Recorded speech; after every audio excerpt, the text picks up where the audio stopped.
तीसरी बीमारी है लोभ। लोभ की दवाई है दान। एक कवि ने कहा कि पानी बाढ़े नाव में, घर में बाढ़े दाम, दोनों हाथ उलीचिए ये सज्जन के काम। घर में जब धन बढ़ जाता है तो कई बार लोभ बढ़ता है। जितना ज्यादा धन है ना, उनके उतनी बड़ी जो है डिमांड है, उतनी ज्यादा बड़ी भूख लगती है। जितना बड़ा पेट उतनी ज्यादा भूख। जितना ज्यादा धन है उनके लिए उतनी ज्यादा इच्छाएं हैं, उतनी ज्यादा उनकी मांग है। लेकिन धन बढ़े तब थोड़ा दान करना चाहिए। दान देने से जब छोड़ना सीखोगे तब जो है प्राप्ति की इच्छा भी कम हो जाएगी। और अगला है काम, क्रोध, लोभ, मोह। मोह की दवाई है वैराग्य। जब मोह बढ़ने लगे तब थोड़ा वैराग्य का भाव लाइए।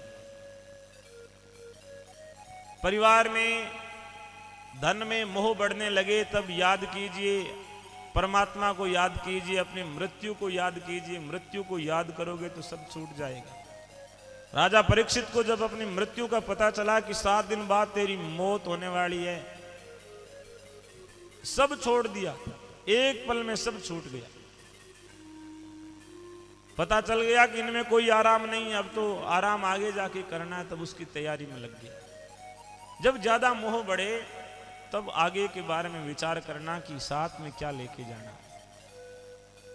नरसिंह मेहता के गुरु पीपो जी महाराज जा रहे थे। उन्होंने जाते समय एक सुई नरसिंह के हाथ में दी थी कि नरसिंह जी आऊंदा सुई लिया यो रे। ये गुरु जी सुई हूं कि आगू गुरु चलो हिड़ाई करा। मेरे हूं तो हागे हाले को नहीं, तेरे कने रुपया गणा के तो तू हागे ले आई था। बस इतना सा उपदेश दिया और आंखें बंद कर ली। नरसिंह मेहता को समझ में आ गया गुरुजी कह रहे हैं भाई सुई भी साथ में चलेगी नहीं। तब उन्होंने दान देना शुरू किया। जो दान दिया है वो तुम्हारे खाते में लिखा गया, वो तुम्हारे साथ में चलेगा। नेकी बदी दो साथ चाले। भोजन जो खा पी लिया वो अंग लग जाएगा, पीछे रहने वाले का जंग लग जाएगा। पीछे बचा है वो पीछे वाले जाने कौन क्या उपयोग लेंगे, लेकिन जो हाथ से दे दिया है वो संग चलेगा। इसलिए अपने परमार्थ में जब भी मौका मिले, जहां आपका मन मानता है कि यहां मैं देना चाहता हूं तो वहां दीजिए। गायों की सेवा में देना चाहते हो गौशाला में दीजिए। दीन गरीब बच्चों की पढ़ाई में देना चाहते हो वहां दीजिए। पक्षियों को चुगा डालने में देना चाहते हो वहां दीजिए। जनता जनार्दन के लिए भोजन भंडारे में देना चाहते हो वहां दीजिए। किसी गरीब के इलाज करवाने में देना चाहते हो वहां दीजिए। यदि आप चाहते हो कि मैं हमेशा खुश रहूं तो दूसरों को प्रसन्न कीजिए, दूसरों को खुश कीजिए। लोगों के चेहरे पे स्माइल दीजिए अपनी वजह से। यदि आप देंगे तो आपके जीवन में भी प्रसन्नता अपने आप आ जाएगी। तो दान जो है ये लोभ की दवाई है और वैराग्य मोह की दवाई है। आखिर में है अहंकार, अभिमान की दवाई है विनम्रता, झुकना। जब जब अभिमान आए तब तब देने वाले को याद करो कि ये है किसका, मेरा कहां है। एक महात्मा ने जो एक राजा को चिट्ठी लिखी। राजा बड़े दानी थे लेकिन दान का कभी अभिमान नहीं करते, हमेशा मुट्ठी बंद करके दान कर दिया करते। राजा ने चिट्ठी लिखी कि ऐसी देनी देन जू कहां सीखे हो सेन, जो जो कर ऊंचो करो त्यों त्यों नीचे नेण। महाराज जैसे जैसे हाथ ऊपर करते हो आंखें नीचे होती है। लोग तो जो है 100 रुपये देते हैं तो ही 4-5 पीढ़ियों के नाम बुलवाते हैं, और आप लोग तो इतना धन दे रहे हो लेकिन कभी आपने अपना नाम या अपना यश या अपने बारे में तो कुछ कहा ही नहीं। तब राजा ने पत्र लिखा कि महाराज देनहार कोई और है जो भेजत है दिन रेन। देनहार कोई और है जो भेजत है दिन रेन। लोग भरम मोपे करे इस विद नीचे नैण। लोग सोचते हैं कि ये दे रहा है, इसलिए मेरे को शर्म आती है कि देने वाला तो और है, मैं कहाँ हूँ देने वाला। मेरे पास में क्या है देने के लिए। मेरा तो ये शरीर भी अपना नहीं, ये भी छोड़ना पड़ेगा।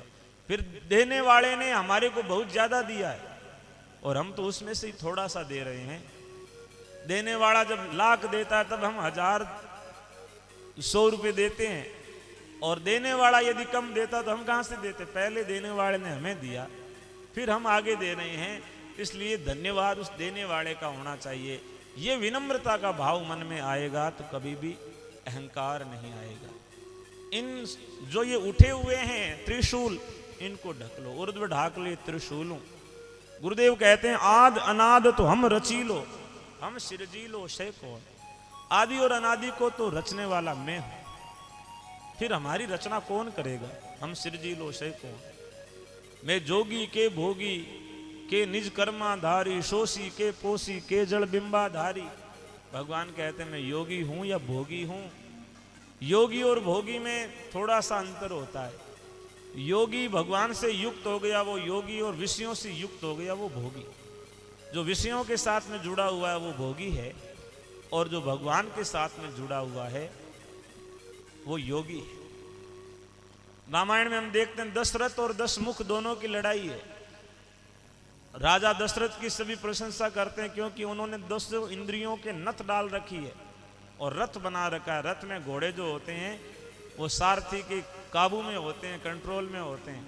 और 10 इंद्रियों को जिसने संयमित कर रखा वो है दशरथ, और जिसने 10 इंद्रियों के मुख को खोल रखा विषयों के लिए वो दशमुख है। तो इन इंद्रियों के ऊपर संयम करने वाला होता है योगी, और इंद्रियों को खोलने वाला होता है भोगी।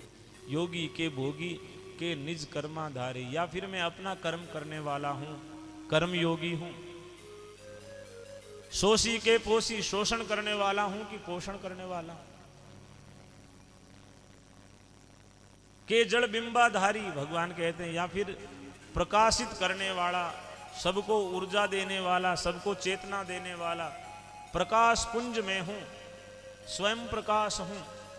भगवान के लिए एक शब्द प्रयोग होता है स्वयं प्रकाश। स्वयं प्रकाश एक ज्योत विराजे, नहीं चांद नहीं तारा, अग्नि सूरज वहां नहीं पहुंचे, बिना बाण उजियारा, साधो भाई ऐसा देश हमारा। भगवान स्वयं प्रकाश है। ये आत्मा ना, ये स्वयं प्रकाश है। स्वयं प्रकाश मतलब किसी दूसरे प्रकाश की जरूरत नहीं है। लाइट जल रही है, इसके अंदर प्रकाश है, वो पीछे बिजली, घर से बिजली का आ रहा है। जितनी भी चीजें प्रकाश, दीपक में प्रकाश है, वो उसकी ज्योति का है, उसके घी का है, खुद का नहीं है। लेकिन आत्मा स्वयं प्रकाश है। ये शरीर में आती है, शरीर प्रकाशित हो जाता है, शरीर में से निकलता है, शरीर निस्तेज हो जाता है। तो भगवान स्वयं प्रकाश है, सबको प्रकाशित करने वाले, के जड़ बिंबाधारी। दया धर्म थापड़े निज बाला ब्रह्मचारी।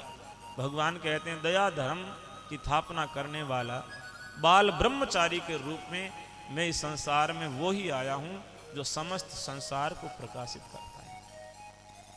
फिर वीदे ने पूछा कि महाराज, आपके शरीर से दिव्य परमल की सुगंध आ रही है, आपने कोई इत्र, कोई परफ्यूम, कोई सेंट लगा रखा है क्या?